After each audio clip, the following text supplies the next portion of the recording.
Kapal selam mulai turun. Cahaya matahari memudar, tinggal kenangan akan kehangatan. Biru berganti menjadi hitam yang pekat. Inilah dataran abisal, dunia tanpa matahari, di mana tekanan dapat meremukkan tulang menjadi debu. Namun kehidupan tetap ada. Di sini, arti besar berubah. Raksasa dunia kita hanyalah setitik debu dibandingkan dengan Leviathan yang meluncur di kedalaman ini. Makhluk mitos dan legenda yang dulu dianggap sebagai cerita pelaut ternyata nyata.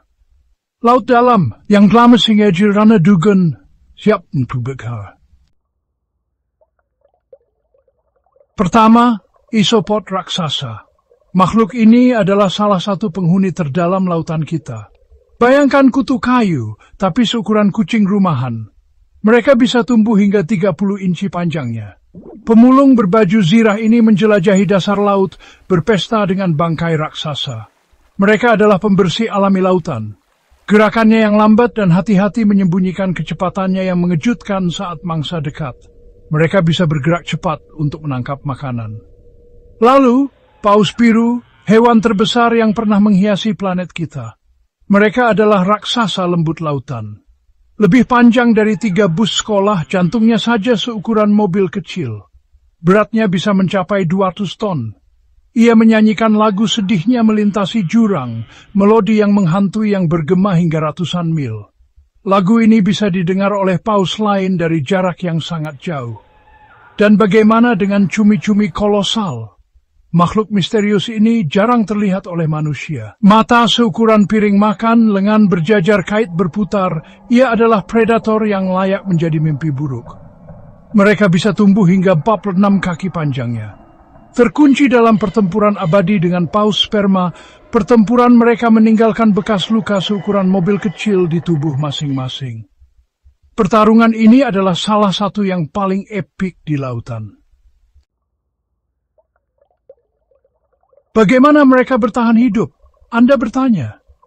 Di kedalaman yang gelap gulita, di mana cahaya matahari tidak pernah mencapai, makhluk-makhluk ini telah mengembangkan adaptasi yang luar biasa.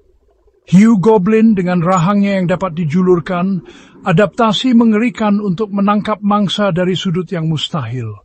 Rahang ini memungkinkan mereka untuk menyerang dengan kecepatan dan presisi yang menakutkan. Ikan anglerfish menggantung umpan bercahaya, suar harapan palsu dalam kegelapan yang menghancurkan. Umpan ini menarik mangsa yang penasaran, hanya untuk ditangkap oleh rahang kuat anglerfish. Dan kemudian keindahan ubur-ubur surai singa yang halus. Mereka tampak seperti hantu bercahaya yang melayang di air. Tentakel yang menjuntai lebih dari 100 kaki panjangnya, itu adalah jaring hidup, menjerat apapun yang cukup malang untuk hanyut terlalu dekat. Setiap tentakel dilengkapi dengan sel penyengat yang kuat.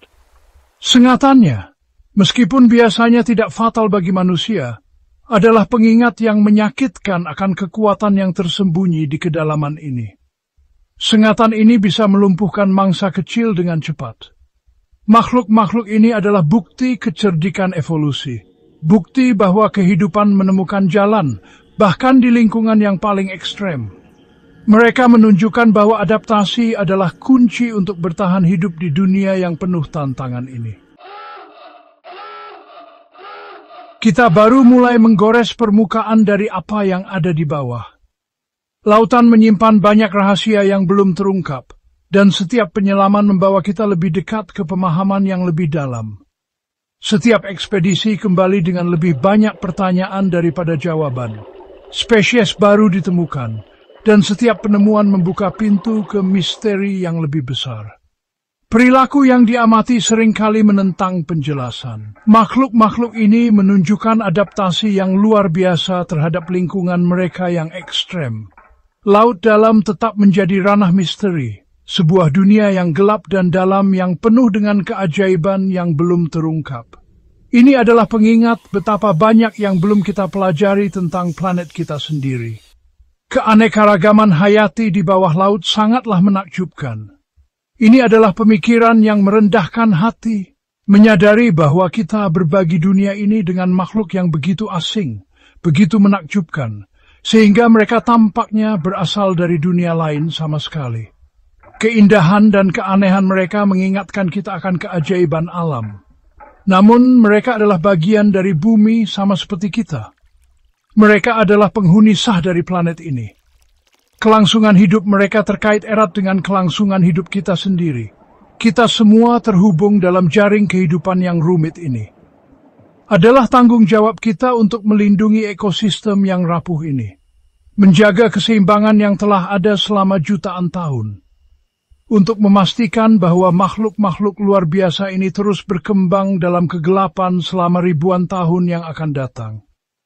Jurang menatap balik, dan terserah kita untuk memutuskan apa yang dilihatnya. Apakah kita akan menjadi penjaga yang bijaksana atau perusak yang ceroboh? Masa depan lautan ada di tangan kita. Pedro Sins, but Wilfred Vertip was hanged.